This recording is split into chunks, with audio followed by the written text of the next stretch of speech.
I can. Good, I can hear you. Good. Well, first, thank you for agreeing to be interviewed. Of course. So you said, Um, yep, go ahead. Stephanie sends her well wishes and greetings. Okay, thank you. Yep, she's a friend.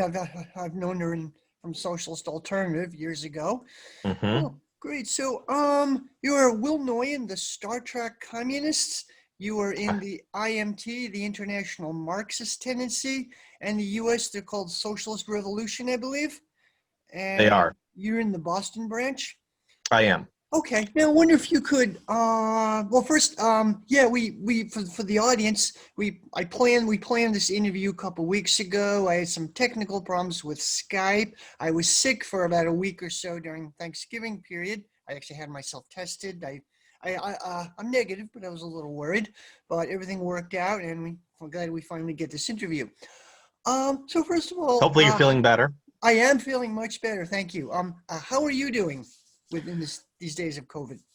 I'm good. I think we're managing. I'm managing as best as we can. We're all going through it, and day by day, obviously, capitalism exacerbates all of the contradictions Right. of modern society, all of the contradictions it creates. So just trying to get through. I think we're all going through it, but I think a lot of folks are ready for a way forward away from just kind of the all of this. So Right, right. Yeah, a lot.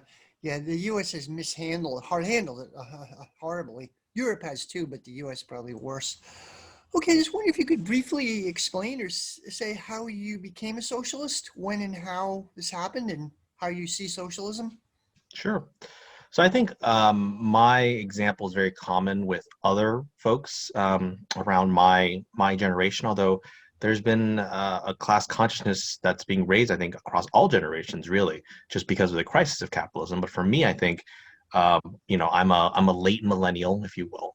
Um, Came into politics in the same way that many went through, right? That liberalism and progressivism was as far as you can go. I remember campaigning and voting for Barack Obama twice, very enthusiastically.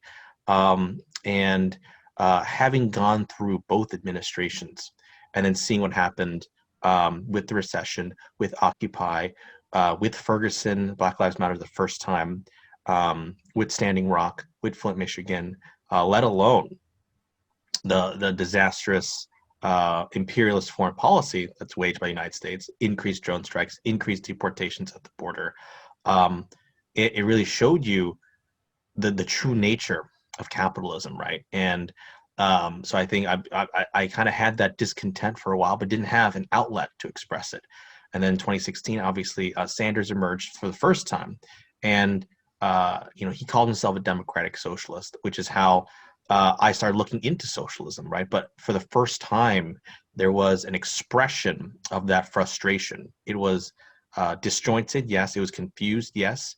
But regardless, it was an anger that was seeking an outlet, right? So I think that was a point where I started to look into socialism, started looking into Marxism, eventually became a communist, found the IMT, the International Marxist Tendency, because it spoke to what I saw, but also uh, millions of others, right? There, that is the strength of the working class is seeing that there are others who will fight with you and agree with you, and you're not the only one thinking like we can't live like this, right? There's more to life than just paying bills and dying, right? And it seems you're working longer and harder, and yet we still can't get by. And that is the central contradiction that cannot be resolved, regardless if we elect diverse oppressors, diverse prison guards, diverse CEOs, diverse, you know, bomber in chief, right? Which is Right, what right. Obama became, right? So, um, in a lot of ways, I think that was the process, right? It hit my generation, millennials, but also the Zoomers really well, right? Saddled with student loan debt, working multiple gig jobs, insecure. We know we're working hard, and yet, we played by the quote unquote rules, and yet it seems like we're being punished by a system, and that's the whole point. It is a systemic issue. It's a deeper issue about who's in control and more importantly, what do we do about it? Right, right. Well said. Well said. How do you explain socialism to people if they ask what it is? Like many people, so-called democratic socialists, think it's government services, or FDR was a socialist, and so on. How do you explain what it is? Sure. So I would explain it as the transition, as defined in the Communist Manifesto and the original works of Marxism, is a transition stage between capitalism and communism. Right? There is no distinction between those things because it describes a transition process. It describes just like capitalism emerged from feudalism. Socialism is the next stage of societal development from capitalism, right? The productive forces have developed to such a point.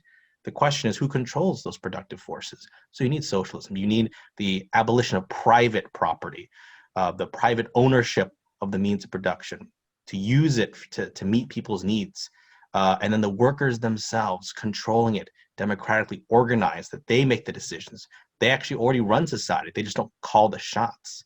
So that's what socialism is, the development of a healthy worker state where the workers do have control and can plan the economy to meet people's humans needs in order to then develop to such a point where you eliminate all of the class contradictions between the classes. You narrow to nothingness the gap between the urban areas, the rural areas, the poor, the rich, the global north, the global south, the imperialist countries, the colonial countries, ex-colonial countries, to the point where you can get to the point where you reach communism, which in the original definition, the classic definition, is a stateless, classless society. Right? The state will wither away because there are no classes to exist anymore. The contradictions have been emerged. There's no class to subjugate or to fight against. That's how I would explain it. It really is all connected. Okay, well said. What is the role of the IMT in the U.S.? What campaigns are you involved in, or what are you hoping to do? Sure. So I think one of the most important things for me as a Marxist to understand is having a sense of proportion, meaning a sense of what we're trying to do, and having a sense of proportion of how to get there and what we are right now, and then with the understanding that things can change and will change. So what does that mean? That means um, understanding that right now we are still we're a pretty small force. Now people know what the International Marxist Tendency is. People don't know a lot of these left organizations.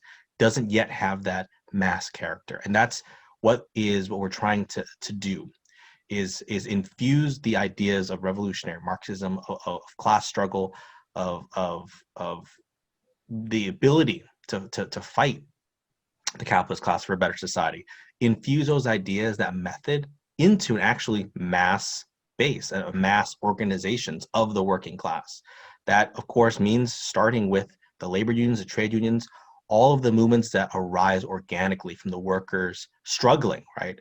So that's what we're trying to do, is we're trying to build a cadre organization, which is just dedicated activists, dedicated people, revolutionaries that can teach this method, and teach others, distribute our materials to the larger working class through the labor movement, through the movements for Black lives, through the immigrant movement, immigrant rights movement, through any type of movement that is fighting for the rights of the working class. Infuse our ideas in there with the perspective, at least especially in the United States, is the formation of a mass workers' party, a mass socialist workers' party, because the two parties in this country are bourgeois parties. They're the two parties of the bosses, the Democrats and the Republicans.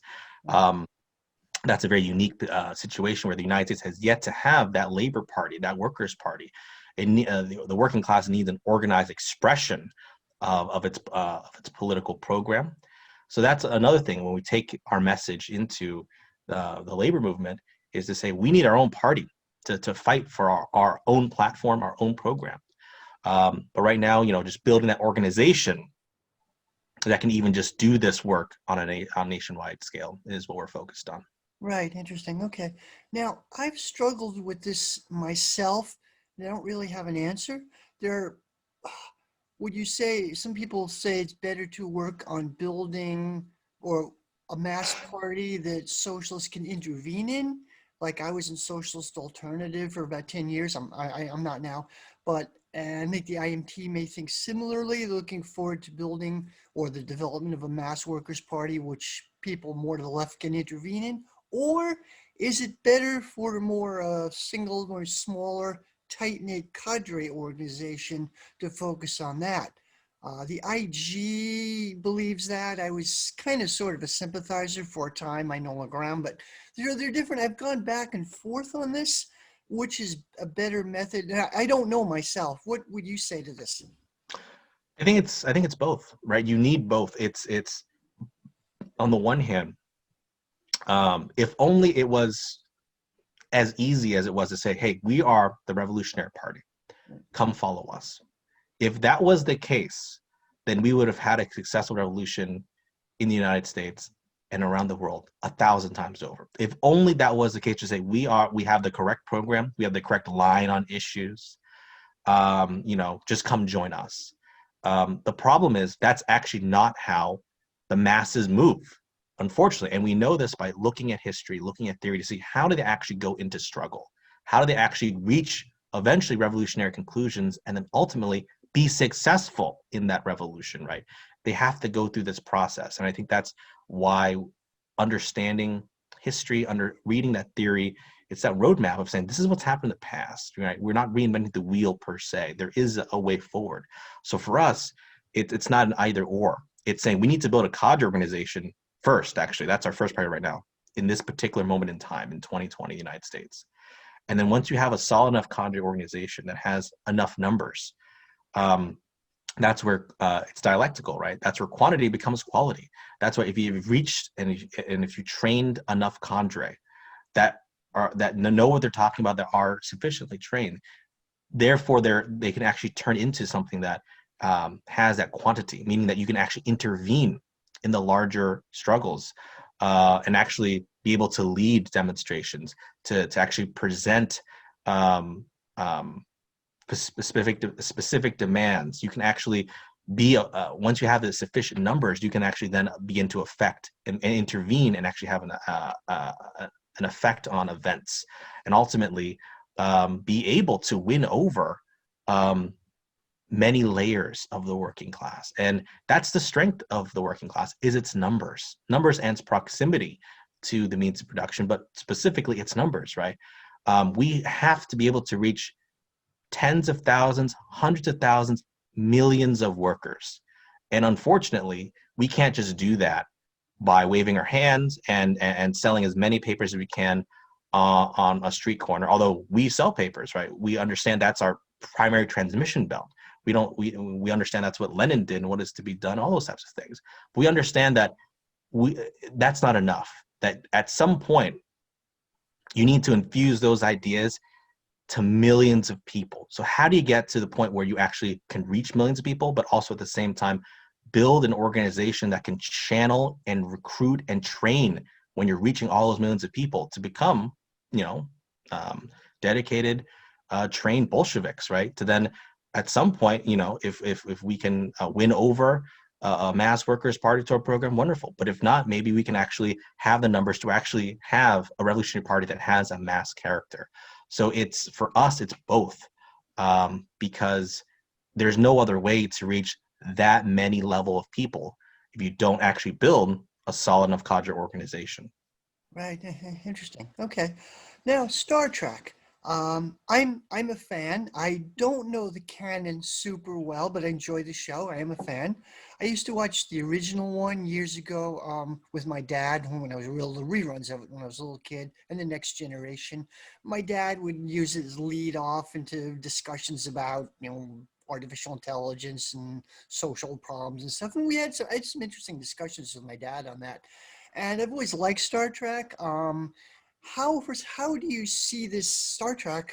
And I think, as I understand, well, the original one, Gene Roddenberry, he wasn't a socialist, but he had his own humanistic philosophy. I think he was raised as a Texas Southern Baptist, and he rebelled against it. He had his own humanist philosophy, and there were, and the original one, they had science fiction writers of the time, like new wave writers, Harlan Ellison and anything. It was kind of groundbreaking, even though the original one was pretty cheesy in some ways, but they paper mache boulders and stuff. But and so anyway, how would you see Star Trek fitting in with socialism? Right. So I think that it's a great question. That's why I'm wearing this Starfleet uniform from 23.99 from the recent Picard series, for those fans that are watching. But it connects to it because it Star Trek specifically asks these questions that can only be achieved, that can only be answered with a revolutionary outcome, right? So when Star Trek talks about, all right, in the future, there's a united Earth government, and it's not only this is it united, there are no nation states. They've abolished that. And this one world government is actually in a federation of other planets, of over 150 planets. And not only that, they've abolished in many of those worlds, if not all of them, poverty, war, hunger, greed, want, homelessness, right? There's a great line in Star Trek First Contact where he says, Picard says, the economics of their future is somewhat different. We seek to better ourselves and the rest of humanity. The acquisition of wealth is no longer our primary motivation, which is incredible to hear from a movie made in 1996. But it's from that foundation, which obviously, how do you achieve all those types of things? The answer, of course, is through socialism. The answer is through communism, through the application of the Marxist method, right? Now, with that said, you're right. Is Gene Roddenberry, was he a revolutionary Marxist?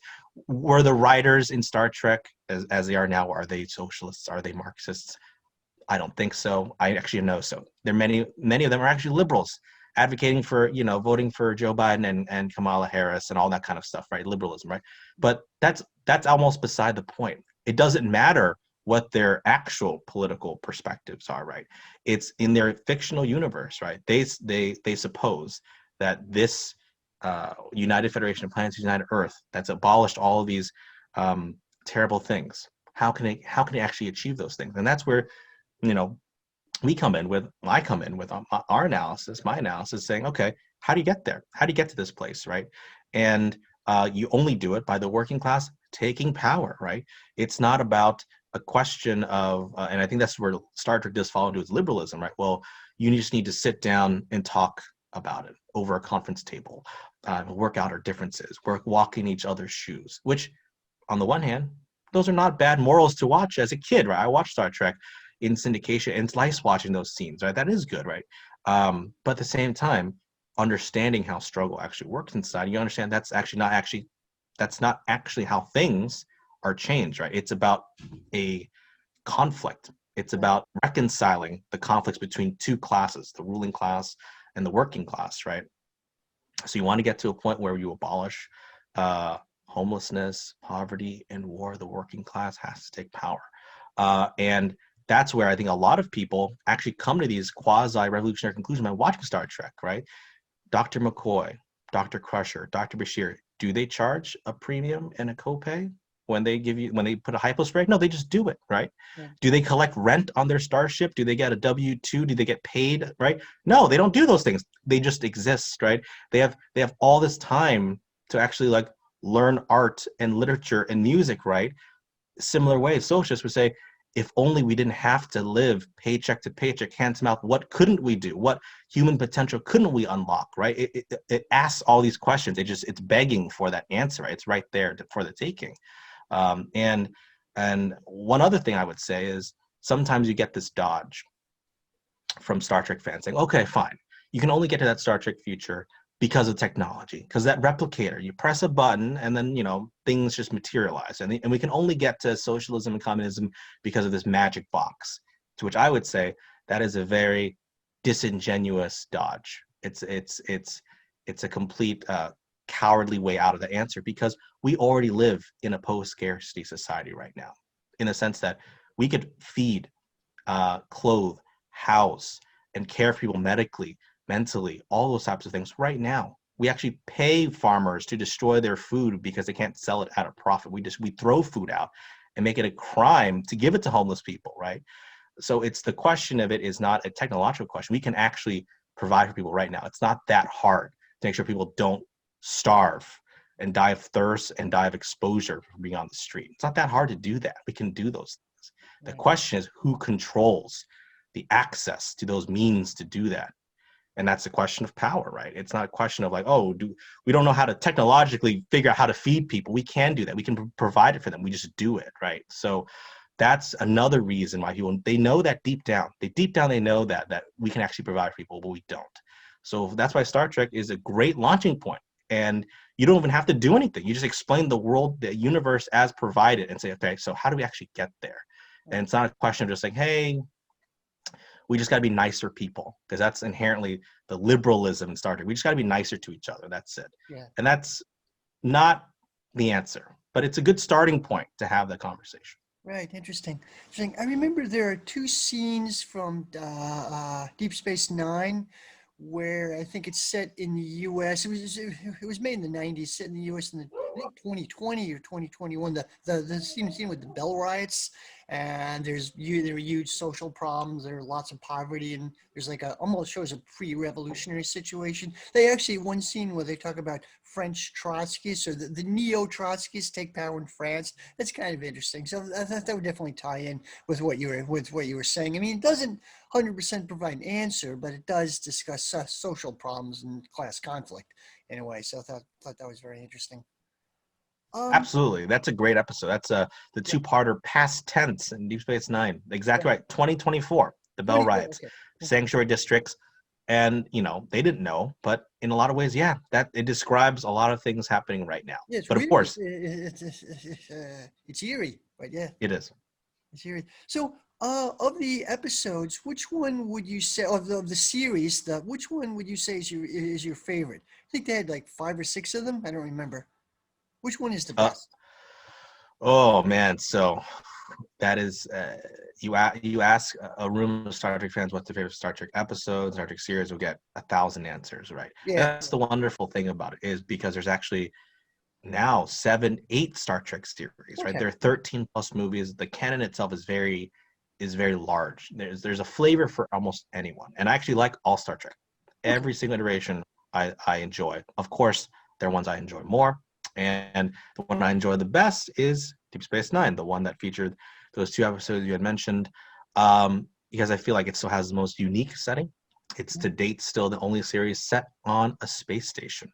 Okay. It's still the only series that I think it's the most communist of the Star Treks. Right. For a number of reasons. Number one, there's an episode in the 4th season called Bar Association, where Rom, the brother of the Ferengi bartender of Deep Space Nine, Quark, attempts to unionize his bar because, for those that are watching, we know Ferengi are mega capitalists, right? So Rom is learning class consciousness through the attempt to get just basic sick leave from his brother, right? And there's a quote, there's a line in that episode where Rom quotes from the Communist Manifesto. He doesn't say it's from the manifesto, but he quotes the line, "Workers of the world unite, you have nothing to lose but your chains." Oh, interesting. And then Quark looks at him saying, "What has gone into you?" And of course, they don't say it's Karl Marx, they don't say it's from the Communist Manifesto, but the fact that it's even in there, woven into, kind of that union struggle, talking about how Chief O'Brien came from a proud line of union fighters, right? How Vulcans are logical, therefore be on the side of labor, right? How O'Brien would have a problem with Worf, crossing the picket line, being a scab, basically, because the workers of that bar basically formed a picket line outside of Quark's, right? There was an allusion to Cisco not charging Quark rent, but he can if he wanted to, right? But the Federation doesn't do that, right? All of these really interesting things, right? Is example number one. Example number two is just the setting of Deep Space Nine, where they talk about the Bajor, the occupation of Bajor by the Cardassians, Okay. brings up a lot of direct allegories and examples of from the colonial struggle, from the colonial revolutions, from national liberation struggles, right? The resistance of that, and that flavor that you have, you can directly apply to our history, right? The example of Kieran Reese as that, as that freedom fighter, as that quasi-revolutionary. Although, of course, she has confused ideas, but as we understand, revolutions as they happen go through those periods of confused ideas. There's a great point about how there's a reactionary religious caste on Bejor, the Kai and the Vedics, right? And the most reactionary of them, the Kai Win, is actually collaborates with the occupation force, collaborates with the Right. occupiers, right? Which again also tracks with human What's history what about happened? Yeah. the reactionary conservative religious elements would often support um, the occupiers against the working class of their own country because they have the same class interests, right? All those wonderful things, right? I think makes for me Deep Space Nine still my personal favorite. It's one I always go back to. But all of them are really good. So a handful of episodes, Bar Association is wonderful. Um, Wrong Starker than the episode with Kira. I think it's called Wrong Starker Than Night. Okay. Um, Past Tense, of course, is wonderful.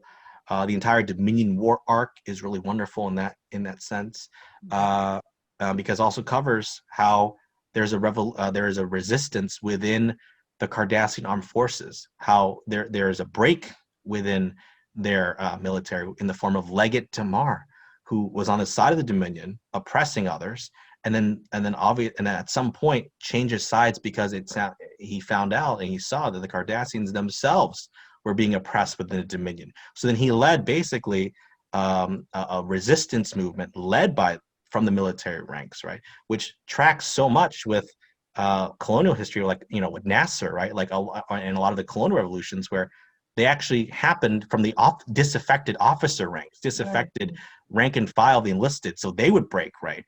And showing the pros of that approach and the limitations of that approach, right? If you don't have the actual working class participation, all that kind of stuff is what makes for me Deep Space Nine so great. Interesting. All right. Interesting. There was one episode in the Next Generation I remember where Picard lived or relived a life in a doomed civilization. I forget the name of the episode. It was very moving. It was, I think, one of their best episodes. I forget the name of it, but that was really good. I think it was Inner Light. Inner Light, that was really good, I thought. It Yeah. was. There was one in there was a movie, and I think a scene in one of the episodes of The Next Generation, I believe, where Zephram Cochrane, the show Zephram Cochrane is about to invent faster than light travel, I believe, and the Vulcans were waiting for Earth to develop this. I was ready just questions about the overall scenario. It looks like he's in Montana or Wyoming or something, and the U.S. is in the middle of a civil war or some kind of major breakdown. I don't know the canon that well or exactly what was going on there. So yes, that's one of the most beloved Star Trek movies. Star Trek First Contact. That's Yeah. the movie where that line I mentioned earlier, where Picard says the economics of the future are somewhat different. The acquisition of wealth is no longer our primary motivation. We Oh, right. seek to better ourselves and the rest of humanity. That comes from First Contact. So Okay. he's talking to Lily Sloan, who's Zephram Cochrane's kind of engineer, and she's from the past, the early 21st century. Right. And she's like, "Oh, uh, you don't get paid? Like how much does the Enterprise cost? Like, it cost me a lot of money just to build this little small cockpit in my little, warp ship, And yes, so I think First Contact is a great movie, and it's used often to say, oh, it's Posadism, right? The aliens coming down to help humanity to develop, and it is a little tongue in cheek in that way, but it's a great movie. But I think in a lot of ways, it shows you the limitations of liberalism too, because basically that movie says that once they make contact with the Vulcans, things begin to change like that, right? Right. Hunger, war, want, famine, gone within a generation. They never explain how, right? Yeah. They basically just say once humanity realizes it's not alone in the universe, things will change, which is inherently a ridiculously utopian perspective to say, hey, it just happens like that, as opposed to, Yeah. okay, that doesn't change anything really. It doesn't change the balance of class forces in society to actually change those types of things. So it's very utopian to say all you need is just the Vulcans to come, and that's what it is. And people often say, oh, that movie um, also presupposes a World War III, because there is a World War III right there in that movie, right? So they say, oh, the only way to get to that Star Trek future is if you just have a global World War III, which of course is not what Marxists are saying whatsoever. That is ridiculous. Actually, that's the two world wars is a terrible cost that the workers had to face, had to bear because it didn't take power. They had to actually go through that terrible cataclysm both times. And our argument is you don't want that, because the only way to build socialism and communism is if you have the productive forces and you develop them to such an advanced level. You do not want to destroy the productive forces in a World War III. If anything, that would just get you back to square one. It'll get you back to recreating capitalism, if not worse, feudalism, if you really destroy the productive forces to that level, right? Socialism and communism only works on an advanced level where you actually can provide people's needs.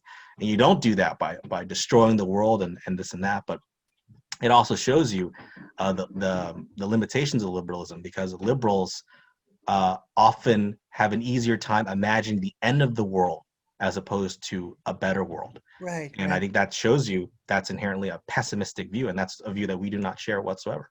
Okay, yeah, interesting. Interesting. Now, I believe in one of the other series, I think Enterprise touched on this, and maybe it was developed more in Voyager, but I don't know the canon super well. They were talking about an alternate history where there was a war with the Romulan Empire or something, and it goes onto that scenario. Like there are different ways how things could play out, and that was interesting. Yeah, Um, no, there's a whole I'm Star Trek's all about those alternate timelines and okay. what if scenarios. That's what makes it Yeah. so great. Okay, yeah. I'm not. I have a lot of catching up to do. But okay. How is Star Trek fandom or the fan community? Are they receptive to ideas about socialism or Marxism? Um, I think for the most part, Star Trek fandom is very representative of I think just society in general, the working class in Right. general. Sure. Um, it depends. I think there is a tremendous space for it. I think, just the stuff I've been doing online, that I've found a tremendous resonance, a tremendous support for amongst a lot of circles. Some circles not, but I think a lot of people. I think it makes sense to them, because in a way we provide by providing that Marxist analysis, I provide that missing piece. Right. And so many others have actually made that connection too. It's not just me, right? It's just that I like to cosplay and talk about it too. I'm as big a Star Trek fan as I'm as big a Marxist, right? So the two sides speak to each other, right? Mm. And a lot of people just didn't have the vocabulary to kind of explain how do you actually get there. To borrow a phrase from Enterprise, it's been a long road getting from there to here. How do you get from there to here, right? And it's not an issue just being nice to each other, and listening to each other, and being more and being diverse. That's the Star Trek message. It's a very corporate message, a very bland message that doesn't take into account any type of class struggle. But that's how you get there, right? That's how you get to a point where you just provide people's needs, and we can explore the stars on a starship without the need for profit. Right. And but there are some people that oppose it because they like Star Trek for its other trappings, and that's where it's contradictory. Because at the same time, there can be a strong case to be made that Star Trek is also, uh, has a reactionary bent to it too. It adopts the bourgeois naval structure of the U.S. Navy. USS Enterprise was an Mm. aircraft carrier, right? Military command All structure. those types of things, right? There is still a bureaucracy, right? Starfleet and the Federation is a bureaucracy. It's top down, right? There is no evidence of workers' Soviets, workers' control of that post-scarcity economy, right? People just like the explosions. People just like the ships, right? The gunboat diplomacy, the uniforms, right? The trappings of basically bourgeois navies, right? So you get pushback from those parts thing from some folks, but for the most part, I think people see like the more, they'll call it the humanist message of Star Trek. It's really a socialist message, right? Right. It's just manufactured in a way where it doesn't actually pose any of those questions, because still it is a commercial product. So, but for the most part, it's been very, very well received.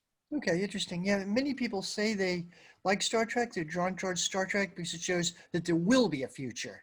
I mean, it is whatever, however bad things might be now, there will be a future.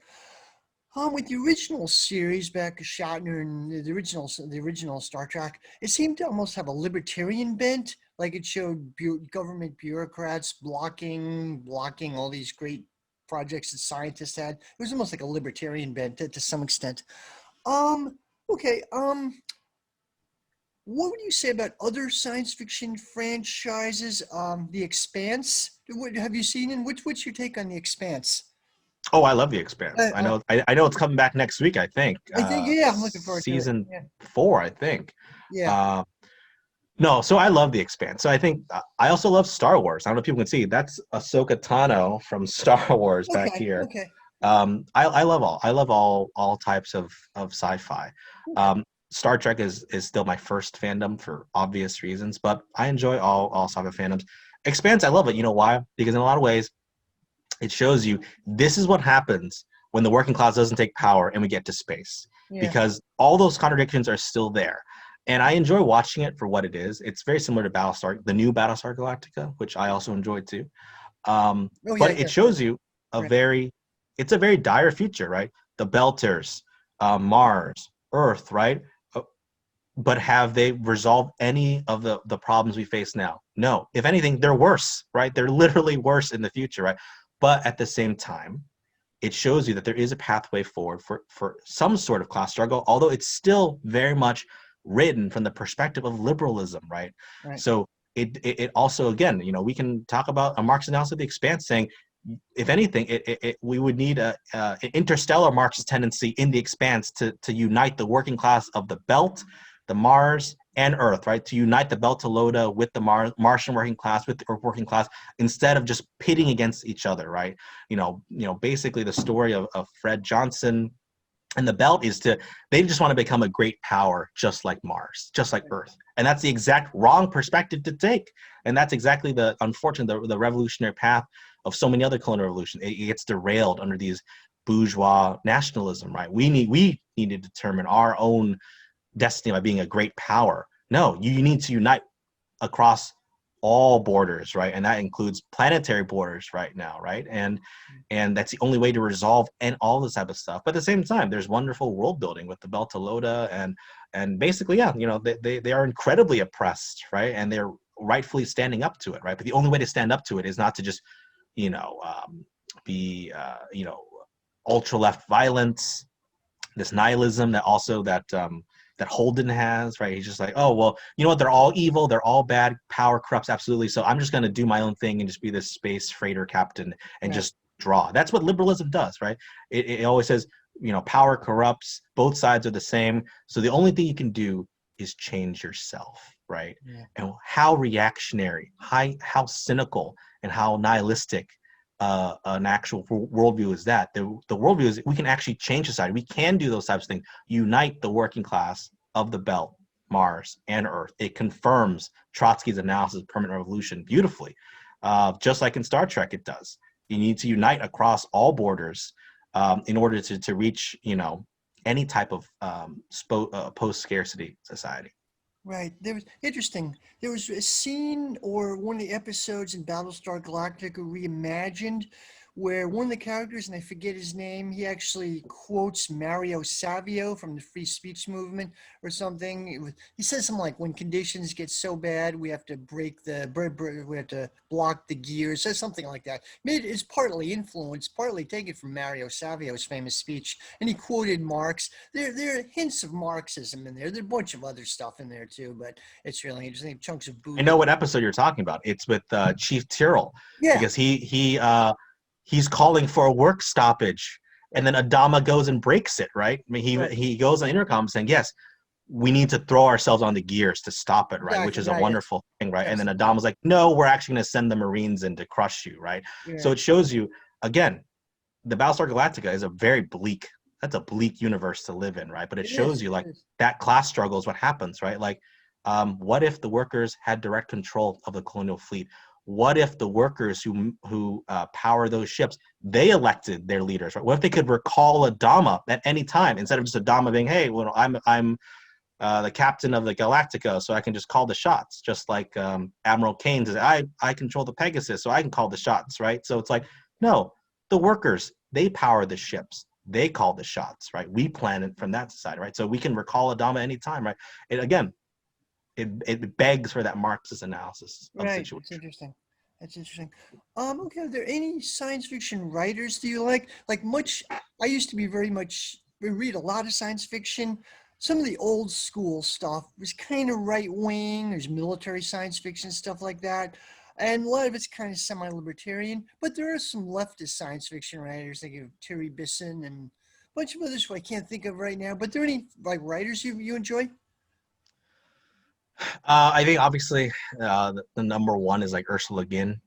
She's great. Yes, I love her. Yeah. And but there's I think there's some elements of, he's not a writer, but Carl Sagan, an astronomer, I could safe to say that he was a social sympathizer, right? Even Yeah, during the yeah. height of the Cold War, I heard a talking story. about, Right, sorry. I heard a story. He went to the Soviet Union like in the 70s and he handed out copies of Trotsky and Revolution Betrayed by Trotsky or something. That was interesting. I've heard the same thing too as well, and that doesn't surprise me, right? It doesn't surprise me that uh, that that there would be a resonance of those ideas within sci-fi community or even scientists themselves. I'll say this though, I actually haven't read a lot of sci-fi authors Okay. um, because I haven't had that time, but of course I know about Le Guin's contributions. That great line from, I believe it's The Dispossessed, um, talking about the power of kings. The divine right of kings seemed once assailable until it wasn't. Right, we thought it wasn't assailable, which is a great line I use all the time when we talk about capitalism. Seems so unstoppable. Right. It seems so you can't do anything to change it.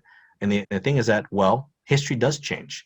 Uh, we used to live in a place where you had the absolute rule of kings and queens. It was real Game of Thrones stuff, right? Until it wasn't. Until you actually abolished that. There was a time when we put people in the shadow of slavery. Until it wasn't, right? It was there. These times of real revolutionary change, right? It's just about the next phase of human development.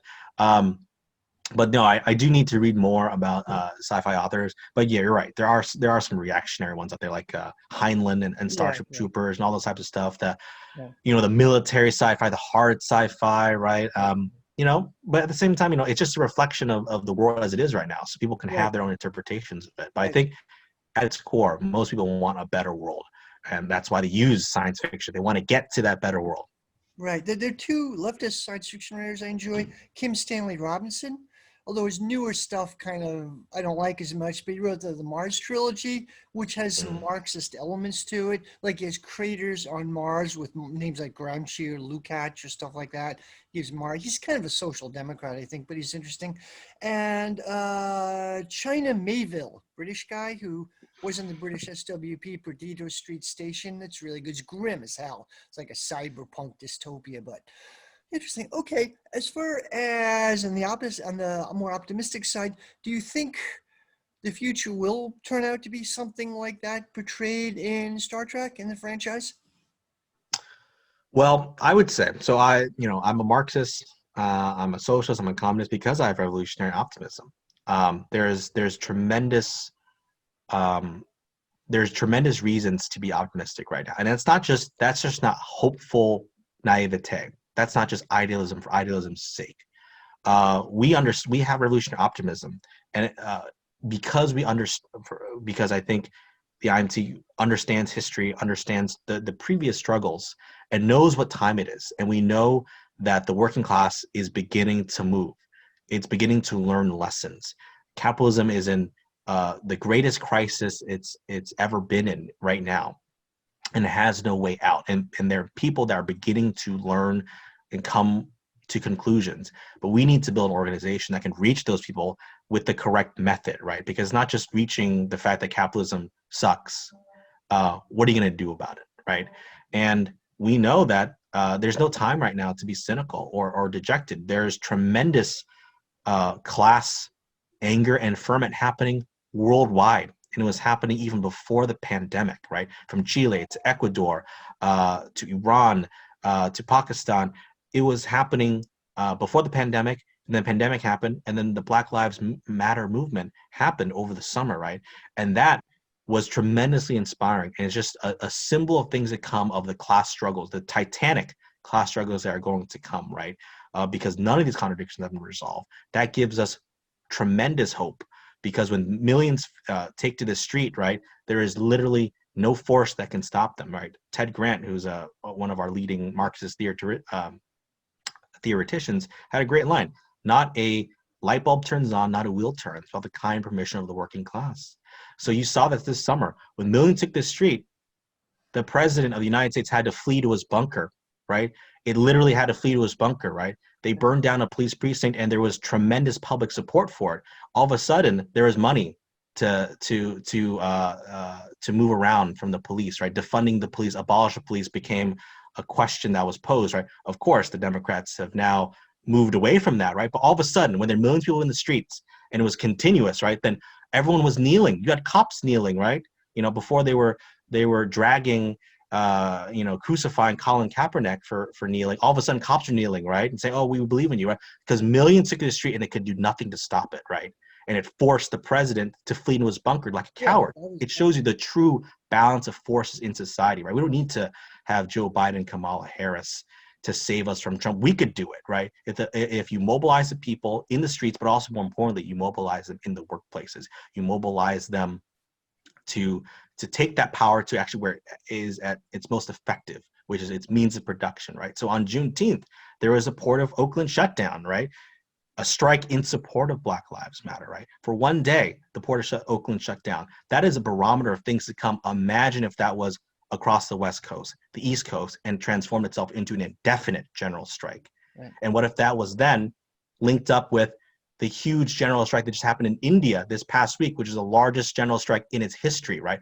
Imagine, right? That's what we're trying to build towards, right?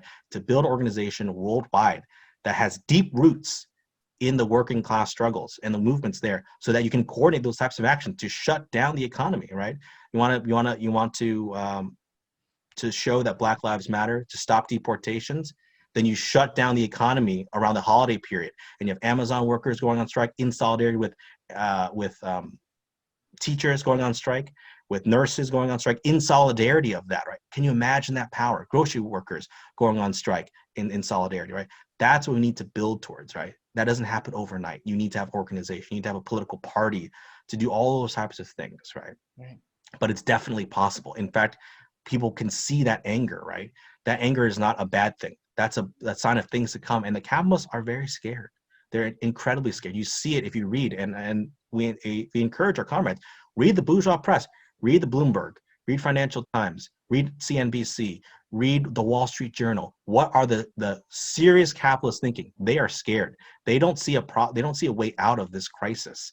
And the pandemic just exposed them. They can't even keep themselves safe. Bolsonaro, Boris Johnson, Trump, they can't keep themselves safe from this disease. They can't give money to people, right? They're incredibly exposed and exposed as the inability to provide for people, right? So they're desperately trying to come up with a way to just get things back to normal and stabilize things. But here's the thing, it's not possible, right? Yeah. So you read them saying, they're trying to save capitalism, right? All of these think tanks and Davos and these summits, right? The UN and all these other people are trying to save capitalism, rethink capitalism, a kinder, gentler capitalism, right? All of a sudden, why don't we just give people, some money, right? All these types of things that were inherently impossible or somehow impossible a year ago, 2 years ago, right? Now they can, right? And it shows you that's how rattled they are. And that shows you what time it is. And the time it is right now is to build our forces so that we can intervene, so that people can start to listen to what we're saying, that we're big enough, we're large enough, and we're credible enough to say, hey, they're onto something about that, right? To get to that Star Trek world, Kate, I would say we actually can do better. We can actually if we do our jobs right, we can do better in the Star Trek universe, right? Because Star Trek universe is still, my analysis is, it's at best a degenerated space worker state. They've provided all the conditions, they've provided for people's human needs, right? But there's still a bureaucracy. It's called Starfleet. And it seems very top down, very heavy, heavy-handed, right? there's no workers control, there's no workers Soviets, right? There's no direct election and recall of Starfleet officers, right? Which is why I like Lower Decks. Lower Decks is a new animated show, but it kind of begins to ask those questions of like, is Starfleet a good thing, or are they just bureaucrats? Mm. And that's kind of has some revolutionary impact. It poses some revolutionary questions, right? But I think we can do better. We can do better than Starfleet, where you don't have to have a top-down, military-esque bureaucracy on top of your worker state. If we do our job right, and the working class actually takes power and can run and plan society in the way that it should, then we can. What couldn't we do? We can go way beyond Star Trek, write even better Star Trek for generations to come. Right. Interesting. Yeah, the Black Lives Matter protest this past summer was really inspiring. I didn't expect it, but it was really, really inspiring. The Democratic Party, unfortunately, does have a ferocious ability to co-opt and divert movements. And the corporate media, like the protest in India, the general strike in India, 250 million people, I think the largest general strike in human history, there's almost a total media blackout. Like most Americans probably don't know about it, which is incredibly frustrating. So I think the left does have to build an alternative media, build its own media to connect with people. And I think to some extent the IMT is doing that. They do some educational videos and things like that, which are fairly good. Okay, well, almost time to go. Do you have anything else you'd like to add about socialism or Star Trek or anything else? No, I think this is a really good discussion. I think if you're a Star Trek fan, you'll have something to enjoy, and if you're a socialist, you have something to enjoy too, which is great, right? I think the reason why I do this and able to talk to people like UK and others is because socialists are also people too. They're humans that have their interests and hobbies and that kind of stuff. Um, that doesn't mean that Star Trek and Star Wars, The Expanse, and Battlestar Galactica, what have you, they're not. It's not like they're not part of big multi-billion-dollar corporations, but that actually shows it's dialectical in the sense that yes, they are created by these companies, but who actually creates the value, the enduring part of it? It's people, right? Workers or the people that write those stories, right? It resonates with people. So regardless of how it's actually distributed right now, it actually speaks to people because it speaks to certain things that is relevant in their actual lives, right? Right. And if anything, I'll end this by saying, under socialism, once we achieve uh, the elimination of private property and ownership, a private ownership, right? We would actually have the unlocking of exponentially better stories, right? We already kind of do that already. It's called fan fiction, right? Many times the best commercial products use fan fiction years after the fact because the fans themselves have written better stories Right. because they know the stories really well, right? It's actually a perfect parallel to workers' control, right? So instead of putting it behind a paywall by like Disney Plus or CBS or Netflix saying only the trademark of this thing can be official Star Trek, official Star Wars, right? If you eliminated the private ownership of that and let it be truly a public thing, right? It's a mythos, right? A story and lore. You would actually have an opening of the valve, right? You have an opening of the gates of better storytelling, right? And that's the thing you see right now is it's all locked behind like, oh, it has to be officially sanctioned and licensed, right? What if you just had people that could write Star Wars stories, Star Trek stories, Expanse stories, Battlestar Galactica, Firefly, right? Have the resources of those big movie studios, right? Because you've expropriated, the working class can just use those high definition cameras and technique and all those types of things that make those stories wonderful to watch, right? Those things should be owned by the workers, not owned by the shareholders of CBS or Paramount or Netflix, right? It's the workers who make those things, right? It's the actors, the working actors, right, who make those stories, right? All those things, right? So it's not saying, oh, I get this a lot. Oh, you're a communist, but you sure wear expensive costumes. You sure buy things. Okay, right? It shows you a misunderstanding of Okay. materialism, right? And that just gives us an opening to explain, like, no, this is how you explain it, and people get that. And I'm tremendously positive when I explain these types of things, and people kind of um, resonate with that. They see that, okay, he can be a huge fan, a huge geek, huge dork too, and he's a communist. Like, that's seemingly contradictory. But then once you start, and they'll ask questions because of that, and that's wonderful, because that's when we can talk to people about it and say, hey, it's not contradictory whatsoever. This is how you explain it. And I think that's overall how you win people over, is that we can live our lives.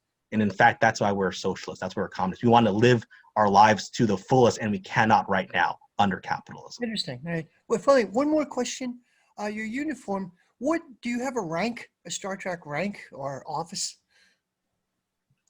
Well, so this rank is captain right here, right? Oh, you're a captain. Okay. And obviously the captain from the show gets to like call the shots and sit in the chair and that kind of stuff too. But I think, again, this is a great way to explain the contradiction of capitalism. It is very top down. It is very hierarchical. It's not very democratic. And that's the degeneration and the deformities of the worker state in the Federation. That's why lower decks, I mentioned earlier, poses some interesting questions. The lower decks does all the work, but don't get any of the credit. The senior staff does, right? Yeah. So what if we actually had a political revolution within Starfleet to say, you know what, we will truly make this under workers' control. The lower decks gets to elect their officers, and they can recall them at any time. It's truly the best and the brightest, right? Truly, be a comrade captain. But that comrade captain is just a position. It's not a position you hang on in perpetuity. It can be recalled at any time, right? Those are interesting questions you can pose. But of course, within Star Trek, it's very top down. But that's okay. Once the working class takes control of the Star Trek property, we could write even better Star Trek stories, right? We can fully take ownership of it and not just wait for a studio to say, this is the official Star Trek for what it is, right? So that's what, for me, is so fun about combining the two. Right. Okay, well, thank you very much. I can't think of anything else, and I'll let you go. Well, thank you, Kate. This is wonderful. Thank you for facilitating this. I love doing this anytime. And like I said, Stephanie and Chris send their regards. Okay. And hopefully we can do this again. This is wonderful. Thank you. Okay, thank you. Live long and prosper. Live long and prosper. See you.